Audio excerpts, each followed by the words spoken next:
वर्णानामर्थसङ्घानां रसानां छन्दसामपि मङ्गलानां च कर्तारौ वन्दे वाणी विनायकौ भवानी शङ्करौ वन्दे श्रद्धा विश्वासरूपिणौ याभ्यां विना न पश्यन्ति सिन्धाः स्वान्तस्थमीश्वरम्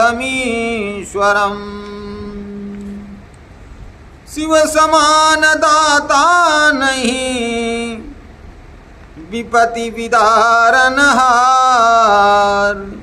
और लज्जा मेरी राखियो नंदी के असवार। बोले श्यावर रामचंद्र की जय। बोले गौरी शंकर भगवान की जय। प्रिय मित्रों, सादर नमस्कार। आप सबका हमारे धर्म एवं अध्यात्म के YouTube चैनल पंडित मधुराधिप त्रिपाठी में स्वागत है। आज हम बात करते हैं श्री हरितालिका तीज के बारे में कि इसका शुभ मुहूर्त क्या रहेगा, कब हम हरितालिका तीज की पूजा करें। तो हरितालिका तीज की पूजा प्रातःकाल स्नान ध्यान करके जो शुभ समय है वह प्रातःकाल तो आप कर ही सकते हैं, वह तो नित्य कर्म के हिसाब से हुआ। लेकिन अगर आप हरितालिका तीज की पूजा करना चाहते हैं तो सबसे उत्तम निर्विवाद जो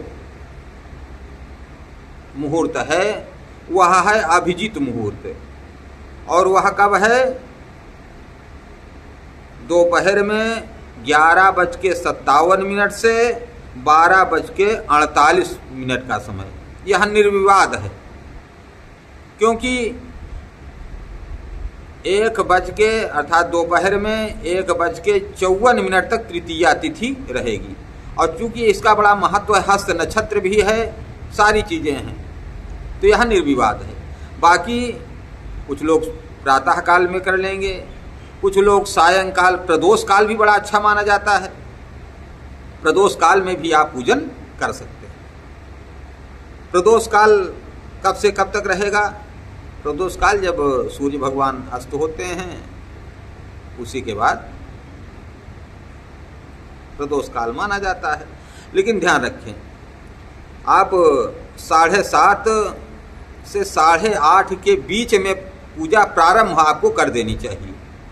यदि आप प्रदोष काल में पूजा करना चाहते हैं तो आपको 7:30 से 8:30 बजे के बीच में आपको पूजन शुरू कर देना चाहिए। आप आगे पूजा कर सकते हैं, लेकिन शुरू आपको कर देना चाहिए, संकल्प ले लेना चाहिए, बैठ जाना चाहिए पूजन के लिए।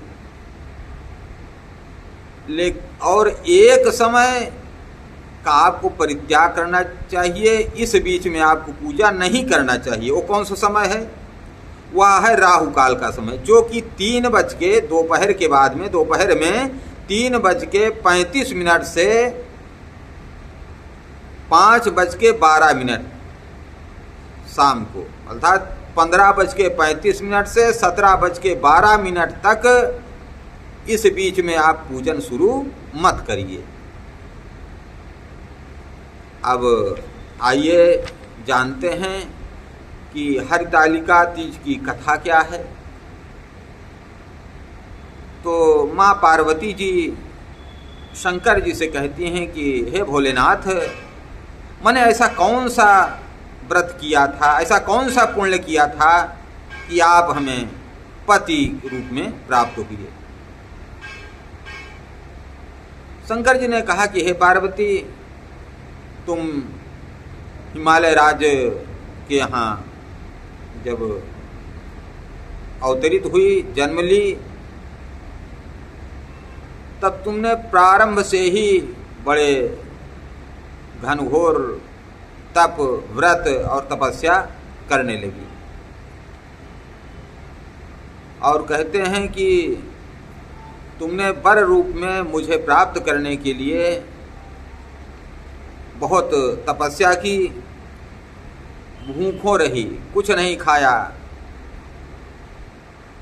केवल फल खा करके कुछ दिन रही। कुछ दिन तो बेल के जो पत्तियां गिरी हुई थी उनको खा करके रही। कुछ दिन उसके बाद वह बेलपत्री भी उन्होंने छोड़ दिया, जल भी छोड़ दिया। कुछ दिन तो केवल हवा पी कर रही। तुलसी बाबा भी लिखे हैं आपके श्री रामचरितमानस में, क्या लिखते हैं? कहते हैं बेलपाती मही परई सुखाई, बेलपाती मही परई सुखाई, 3 सहस सम्मत सो खाई, 3 सहस सम्मत सो खाई, पुनि परिहरेऊ सुखाने उपरना, उमहि नाम तब भयऊ अपरना। बेलपाती मही परई सुखाई, मही माने पृथ्वी पर बेलपाती जो सूख करके गिर पड़ी, आप उसको खा करके 3000 वर्ष तक रही। और कहा पुनि परिहरु, फिर आपने छोड़ दिया क्या? सुखाने उपरना, सूखे हुए पत्ते बेलपत्री भी खाना छोड़ दिया। और फिर इसीलिए आपका एक नाम क्या पड़ गया? अपर्णा। तो यह जब देख करके हिमवान ने सोचा कि मैं अपनी कन्या किसे दूं। अब इसी बीच में भगवान के मन नारद जी नारायण नारायण कहते हुए पहुँचे और हिमवान जी से ने उन्हें देख करके प्रणाम किया। नारद जी ने कहा कि हिमराज श्रेष्ठ, आप बताइए कि आप किस विचार में पड़े हुए हैं। उन्होंने कहा कि मैं अपनी कन्या के विवाह के बारे में सोच रहा हूँ। तो उन्होंने कहा कि भगवान नारायण से अच्छा और कौन हो सकता है, और उन्होंने ही मुझे भेजा हुआ है आपकी बेटी का, आपकी कन्या का हाथ मांगने के लिए। हिमवान ने कहा कि ये तो बड़े सौभाग्य की बात है कि भगवान श्री हरि नारायण जो सर्वश्रेष्ठ हैं, उन्होंने हमारी कन्या को स्वयं उसका हाथ मांगा है। तो ठीक है, मैं अपनी कन्या उन्हीं को ही प्रदान करूंगा। यह बात जब माता पार्वती को पता चली तो वह बड़े दुखी हुई और अपने घर से भाग करके अपनी एक सखी, प्रिय सखी के पास पहुंचती हैं, उसे सारी बात बताती हैं। उन्होंने कहा कि मैं विवाह करूंगी तो केवल शंकर जी के साथ, नहीं तो मैं अपनी जान जो है, अपना प्राण त्याग दूंगी। सखी उन्हें कहा नहीं बेटी, नहीं सखी, ऐसा नहीं करना चाहिए तुम्हें, और उसे ले जा करके एक घनघोर जंगल में पहुंच गई। अब इधर जो है हिमवान अपनी बेटी को ढूंढते हुए बड़े दुखी हो रहे थे। वो सोच रहे थे कोई जंगली जानवर तो नहीं खा डाला, कोई सर्प तो नहीं काट लिया, और उन्हें ढूंढते ढूंढते वो परेशान हो गए, मूर्छित हो जाते। एक दिन माता पार्वती वहीं पर उसी जंगल में एक गुफा में जाती हैं और वहाँ पर बालू का शिवलिंग बना करके भगवान भोलेनाथ का पूजन करती हैं। भगवान भोलेनाथ उनकी पूजा से प्रसन्न होते हैं और प्रसन्न होकर के वरदान मांगने के लिए कहते हैं।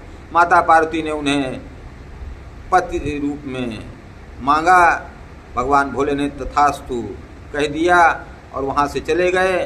और उसी के बाद हिमवान उन्हें अपनी बेटी को ढूंढते हुए, माता पार्वती को ढूंढते हुए वहाँ पहुँचते हैं और देख करके उन्हें गले में लगा लेते हैं और गले लगा करके पूछते हैं कि बेटी तुम क्यों इस तरह से बिना बताए हुए चली आई।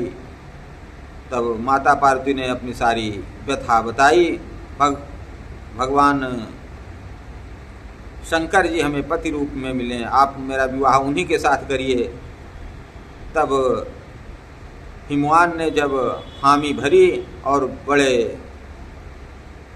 धूमधाम के साथ माता पार्वती का विवाह शंकर जी के साथ कर दिया।